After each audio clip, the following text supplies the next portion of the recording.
मेरा दोस्त अपनी बीवी के लिए जो भी खरीदता वो अगले दिन मेरी बीवी के पास होता। एक दिन अचानक मैं दोस्त के घर गया तो मेरे होश उड़ गए, क्योंकि वो तो मेरे दोस्त की बीवी मेरे सामने घूंघट में ही रहती थी। लेकिन फिर भी मेरा दोस्त मुझे खाने के लिए अपने घर पर लेकर जाता था।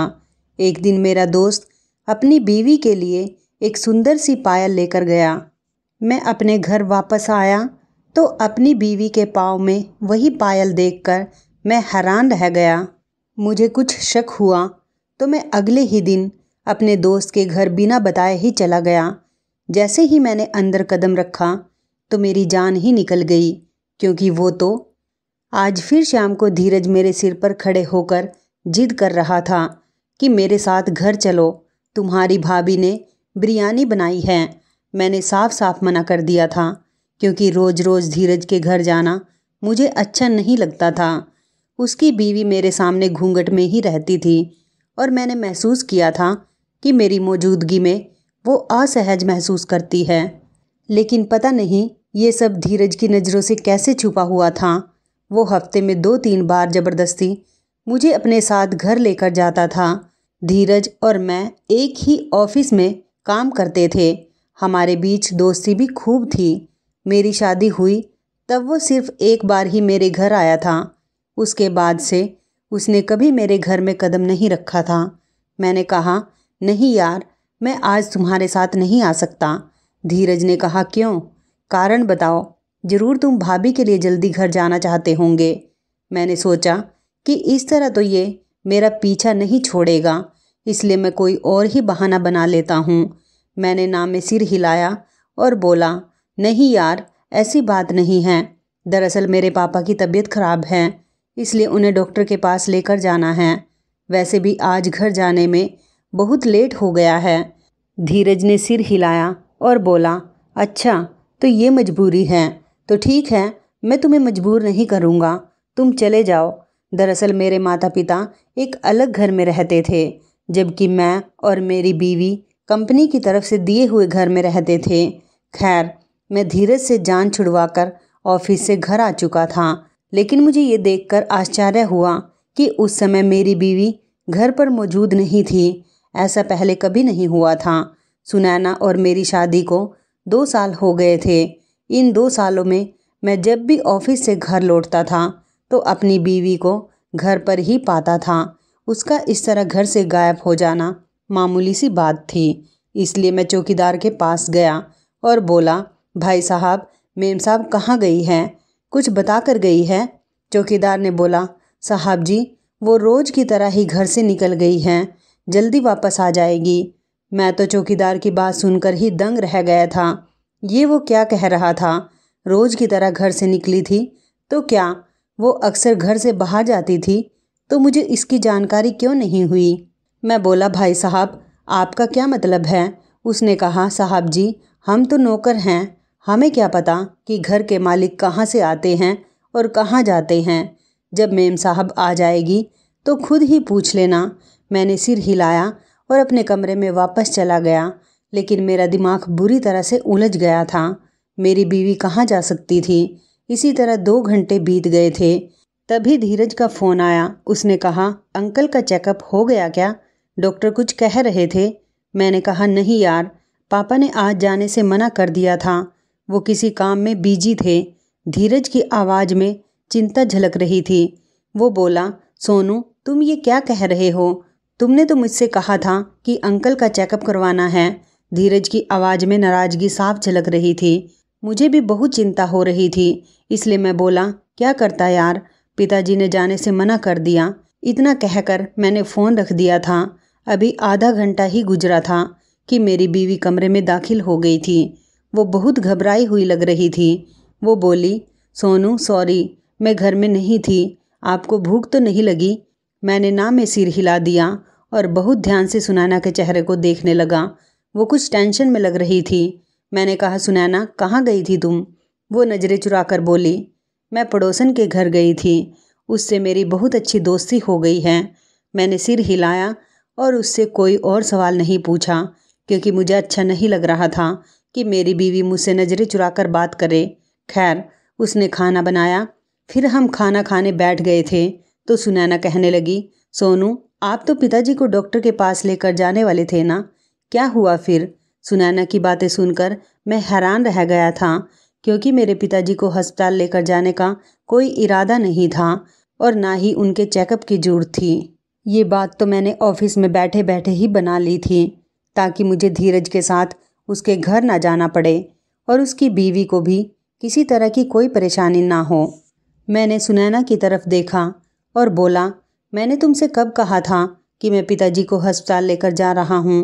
वो कुछ समय के लिए सोच में पड़ गई थी और फिर बोली, मैंने आपके ऑफिस में फ़ोन किया था, तब मुझे पता चला कि आप पिताजी को अस्पताल लेकर गए हैं, इसलिए मैं अपने पड़ोसन के घर गई थी। मैंने अपना सिर हिला दिया। आज सुनैना बहुत अजीब सी लग रही थी, उसके चाल ढाल में बहुत फ़र्क था। मैं इन सब से बहुत परेशान हो गया था। मुझे सारी रात नींद नहीं आई थी। चौकीदार की बातें मुझे परेशान कर रही थी, मेरी बीवी कहाँ जाती होगी। और फिर मैं इस नतीजे पर पहुंचा था कि मेरी बीवी पड़ोसन के घर ही जाती होगी, क्योंकि मैं उस पर शक नहीं कर सकता था। हालांकि सुनैना और मेरी शादी को केवल 2 साल ही हुए थे, लेकिन हम एक दूसरे को बचपन से ही जानते थे। सुनैना मेरे पिताजी के दोस्त की बेटी थी। हम दोनों में शुरू से ही बहुत अच्छी दोस्ती और प्यार था। सुनैना तो मेरे बिना सांस भी नहीं लेती थी। सुनैना मुझसे बहुत प्यार करती थी। अब तो हमारी शादी हो चुकी थी, इसलिए मुझे उस पर पूरा भरोसा था। सुबह जब मैं ऑफिस गया तब धीरज मुझसे नाराज़ हो गया था। वो बोला, कल तुम डिनर पर क्यों नहीं आए? मैंने स्पेशल तुम्हारे लिए बिरयानी बनवाई थी। तुम्हें पता है मेरी बीवी कितनी नाराज़ हो गई थी कि आपका दोस्त आया ही नहीं, आप बिना वजह मुझसे मेहनत करवाते हैं। मैंने कहा, यार धीरज, मैं भाभी के घूंघट का ख्याल करके नहीं आया था। वो घूंघट में रहती है। जब मैं तुम्हारे घर जाता हूँ तो मेरी मौजूदगी में उन्हें चेहरा छुपा कर रखना पड़ता है। मुझे उन्हें तकलीफ़ देना अच्छा नहीं लगता।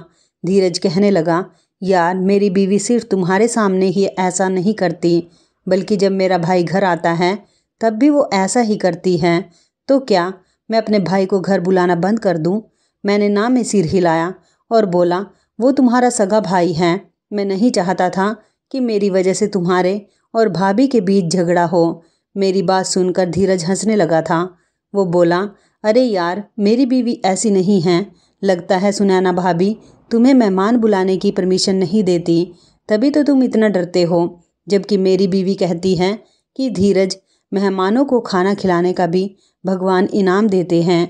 मैं धीरज की बातें सुनकर एकदम से हल्का हो गया था और बोला, यार तुमसे बातों में कोई नहीं जीत सकता। अगली बार जब तुम मुझे बुलाओगे तो मैं ज़रूर चलूँगा। धीरज मेरी बात सुनकर खुश हो गया था। मैंने सोचा था कि अब धीरज की बीवी मुझे खाने पर बुलाने से रोक देगी, लेकिन मुझे क्या पता था कि वो 2 दिन बाद फिर से मुझे अपने साथ घर चलने के लिए कहेगा। इस बार धीरज ने कहा, तुम्हारी भाभी ने पाव भाजी बनाई है, तुम्हें मेरे साथ चलना होगा। मैं तो ये सोचकर हैरान हो जाता था कि धीरज की बीवी को कैसे पता है कि मेरी पसंदीदा डिश कौन सी है।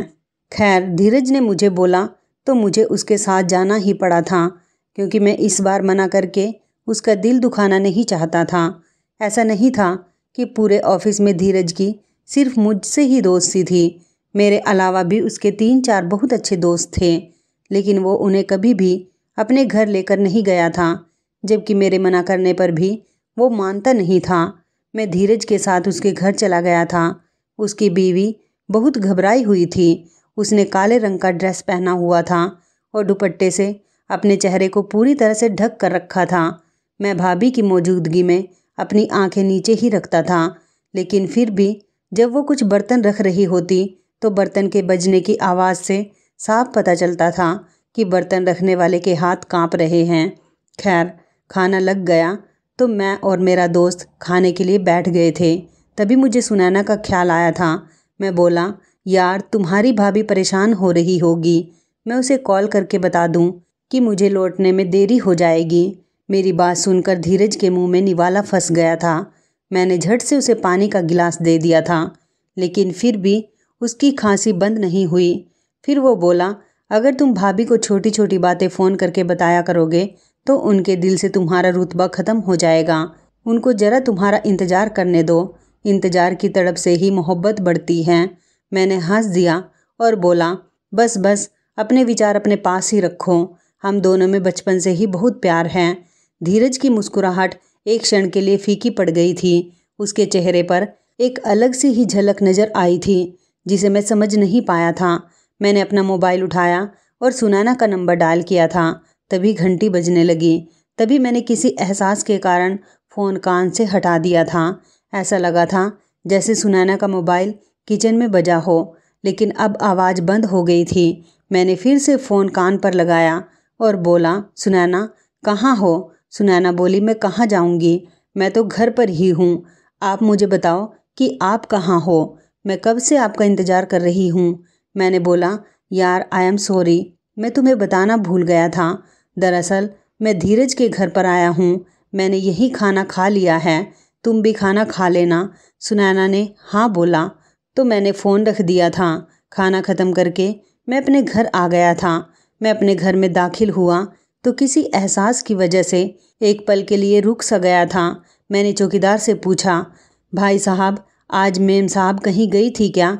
उसने हाँ में सिर हिलाया और बोला, जी गई हुई थी, अभी 20 मिनट पहले ही आई है।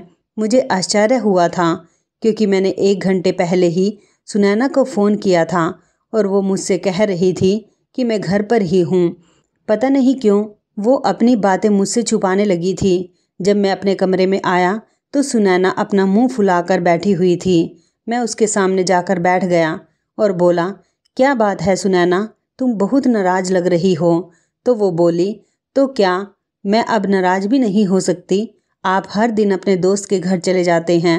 मुझे तो ऐसा लग रहा है कि आप मुझे टाल रहे हैं। अपने दोस्त का नाम लेकर कहीं और चले जाते हैं। मैंने उसके चेहरे को ध्यान से देखा और बोला, सुनैना ऐसा होता है ना कि इंसान को हर कोई अपने जैसा ही लगता है। धोखा वो खुद दे रहा होता है और इल्ज़ाम किसी और पर लगा देता है। ये सुनकर सुनैना का चेहरा पीला पड़ गया था। वो घबरा कर बोली, क्या मतलब है आपका? आप ये कैसी बातें कर रहे हैं? मैंने हंस कर बोला, यार मैं तो मजाक कर रहा था, तुम तो सच में डर गई। मेरी बात सुनकर उसकी बात गले में ही अटक गई थी। वो बड़ी मुश्किल से बोली, नहीं नहीं, मैं क्यों डरूं?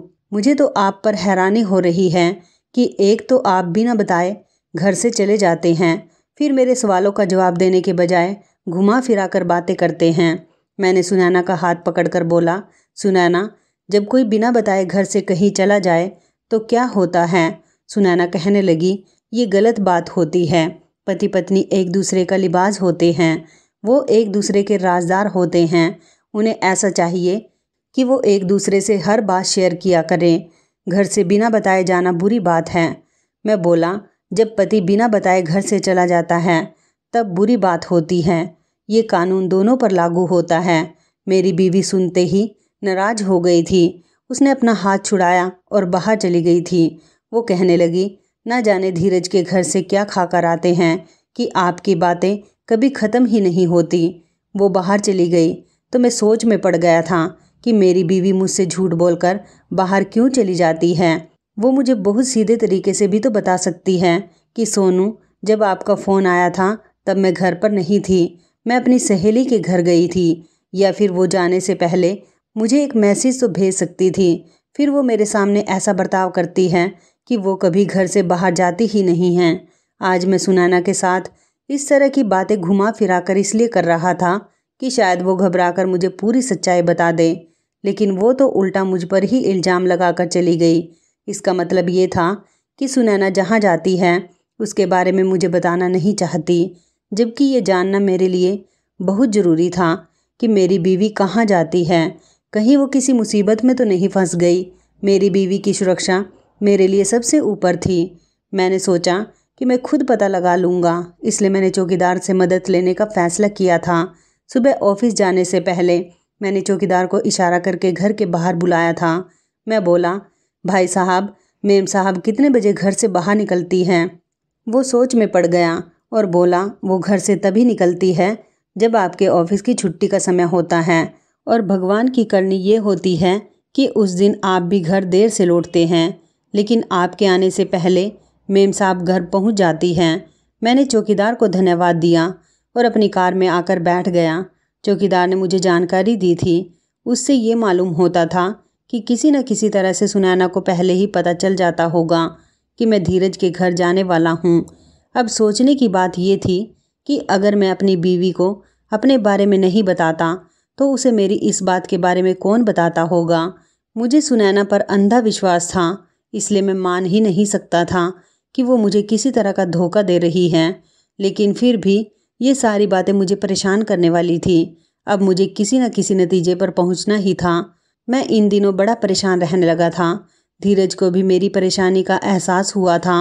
वो बोला, क्या बात है सोनू, तुम आजकल बड़े परेशान लग रहे हो। अब मैं भला उसे क्या बताता कि मेरी बीवी मुझे बिना बताए घर से चली जाती है और मुझे उसकी चिंता सताती रहती है। मैंने बात बना दी और बोला, बस पिताजी की वजह से दुखी हूँ। उनका ब्लड प्रेशर नॉर्मल ही नहीं होता। और ये बात सच भी थी। धीरज कहने लगा, अंकल परहेज तो करते हैं ना। मैं बोला, मैंने अपने छोटे भाई को फ़ोन करके पूछा था। उसने बताया कि वो हर समय साई की तरह पिताजी के साथ रहता है। पिताजी की दवाई भी बदल दी गई है, लेकिन वे ठीक नहीं हो रहे हैं। धीरज बोला, ये तो बेहद चिंता का विषय है। मैं भगवान से प्रार्थना करता हूँ तुम्हारे पिताजी जल्दी ही ठीक हो जाएं। तुम मेरे साथ चलो, हम जरा मार्केट में चलते हैं। आज मेरी बीवी का जन्मदिन है और मैं उसके लिए एक गिफ्ट खरीदना चाहता हूँ। थोड़ा मार्केट घूमेंगे तो तुम्हारा मूड भी थोड़ा फ्रेश हो जाएगा। मैंने ना में सिर हिलाया और बोला, नहीं यार, मैं नहीं आ सकता। मगर वो धीरज ही क्या जो मेरी बात मान लेता। वो तो जिद करने लगा और मुझे अपनी दोस्ती की कस्में देने लगा था। मैं नाराज़ हो गया और बोला, यार क्या तुम हर समय छोटे बच्चों की तरह जिद करते रहते हो। कभी कभी दूसरों की मजबूरी भी समझ लेनी चाहिए। धीरज ने कहा, दुनिया इधर की उधर हो जाए, लेकिन मुझे तुम्हारे साथ ही जाना है, क्योंकि मुझे गिफ्ट लेने का कोई अनुभव नहीं है। मैं भारी मन से उसके साथ चल पड़ा था। लेकिन सच कहूँ तो आज मुझे उस पर बहुत गुस्सा आ रहा था। लेकिन वो तो गम की तरह चिपक ही गया था। मैं तो उस दिन को कोस रहा था जब मेरी दोस्ती धीरज से हुई थी। वो बहुत ही अजीब किस्म का इंसान था। उसे दूसरे लोगों की समस्याओं से कोई मतलब नहीं होता था। वो तो चाहता था कि सिर्फ उसकी ही बात सुनी जाए। मैं अपने घर के हालातों के कारण बहुत चिंतित था। ऊपर से धीरज ने मेरे नाक में दम करके रखा था। ऑफिस में और भी उसके बहुत सारे दोस्त थे, मैं अकेला ही नहीं था। फिर भी ना जाने वो मुझे ही हर जगह अपने साथ क्यों लेकर जाता था। आज हम मार्केट गए तो वो कहने लगा कि मैं अपनी बीवी के लिए पायल लेना चाहता हूँ। डिजाइन पसंद करने में तुम मेरी मदद करना। मैं भी जल्दी घर जाना चाहता था, इसलिए उसकी मदद करने लगा। तभी मेरी नज़र एक बेहद खूबसूरत पायल पर पड़ी। वो इतनी मस्त थी कि देखकर ही दिल खुश हो गया था। मैंने कहा, ये ले लो, भाभी को भी पसंद आ जाएगी। धीरज ने मेरे पसंद की पायल खरीदी थी और फिर हम घर पर आ गए थे। आज सुनैना घर पर ही थी। वो मुझे देखकर बहुत खुश हुई थी, जबकि आजकल मैं इतना परेशान रहने लगा था कि खुश होना ही भूल गया था। सुनैना मेरे पास आकर बैठ गई और बातें करने लगी। वो कुछ देर तक इधर उधर की बातें करती रही, जबकि मैं हाँ हाँ में ही जवाब देता रहा। फिर वो बोली, सोनू, धीरज के साथ आपकी दोस्ती कैसे हुई? मैं उसके सवाल से चौंक गया था। अब मुझे एहसास हुआ था कि जब से सुनैना और मेरी शादी हुई थी, वो किसी न किसी तरह हर बातचीत में धीरज को ले ही आती थी और मुझसे उसके बारे में सवाल पूछती रहती थी। मुझे नहीं पता था कि वो धीरज में इस तरह क्यों दिलचस्पी लेती थी। मैंने कहा, धीरज से मेरी दोस्ती 1.5 साल पहले ही हुई थी। हमारी शादी के बाद मेरी उससे दोस्ती हो गई थी। मुझसे पहले ऑफिस में कई लड़के उसके दोस्त थे, लेकिन मुझसे दोस्ती करने के बाद उसने हर किसी को पीछे कर दिया है। अब तो हर समय वो मुझसे ही बातें करता है, मुझे ही हर जगह अपने साथ लेकर जाता है, अपने घर भी लेकर जाता है। मैं तो मना कर देता हूँ।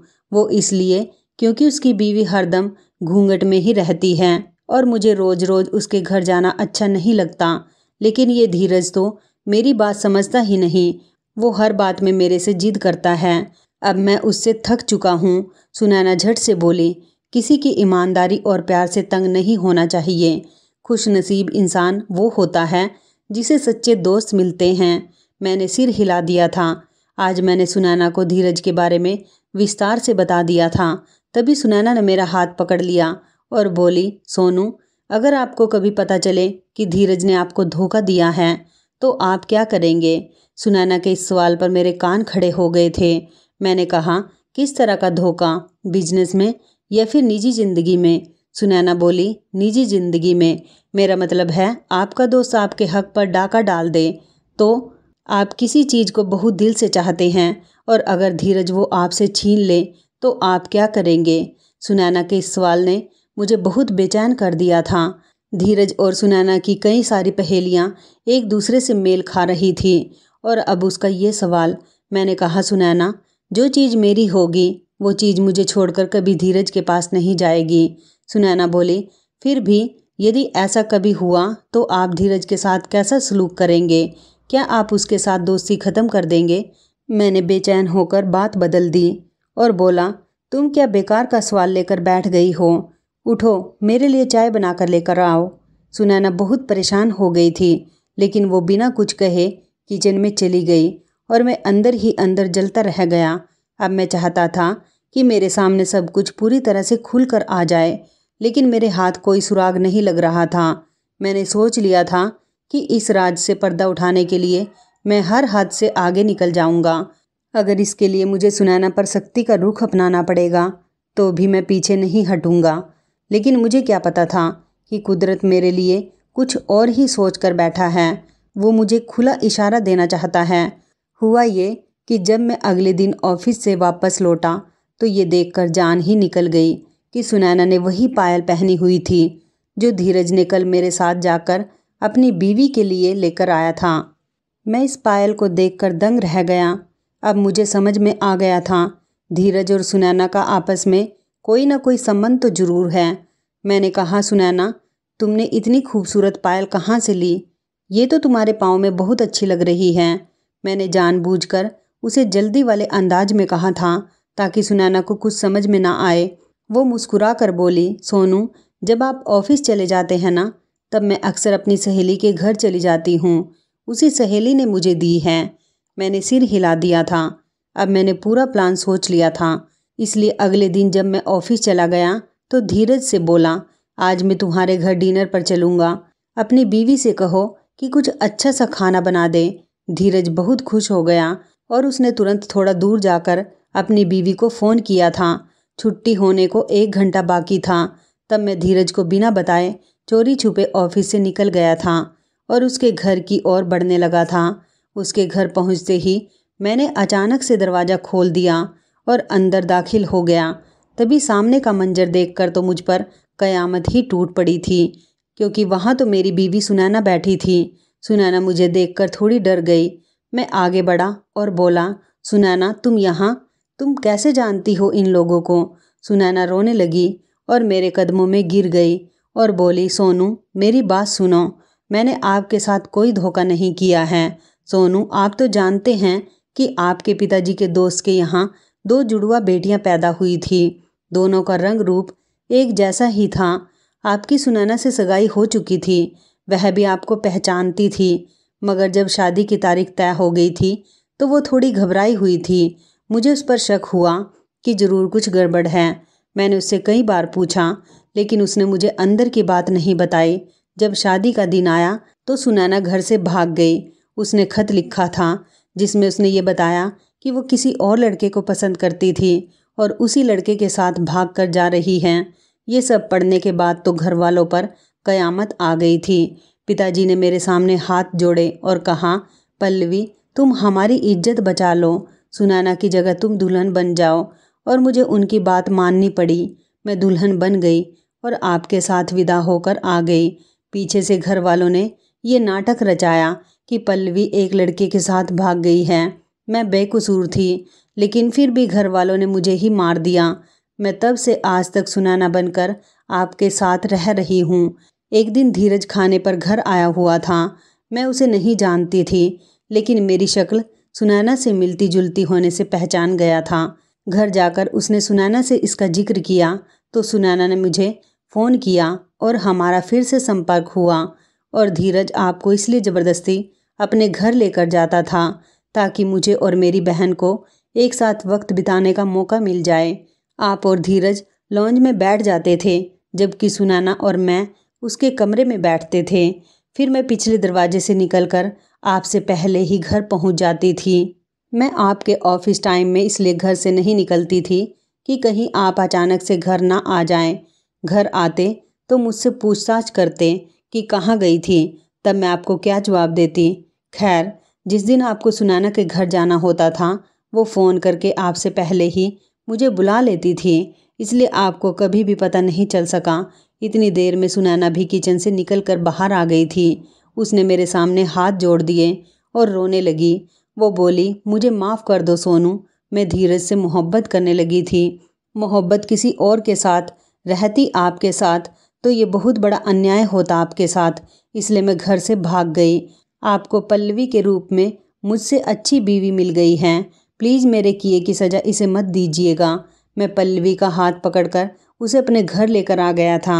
मैंने धीरज से बात करना बंद कर दिया है, जबकि पल्लवी हर दिन मुझे समझाने की कोशिश करती है और चाहती है कि मैं धीरज और सुनैना के साथ सुलह कर लूं, लेकिन मैं अभी तक किसी नतीजे पर नहीं पहुंच पाया हूं।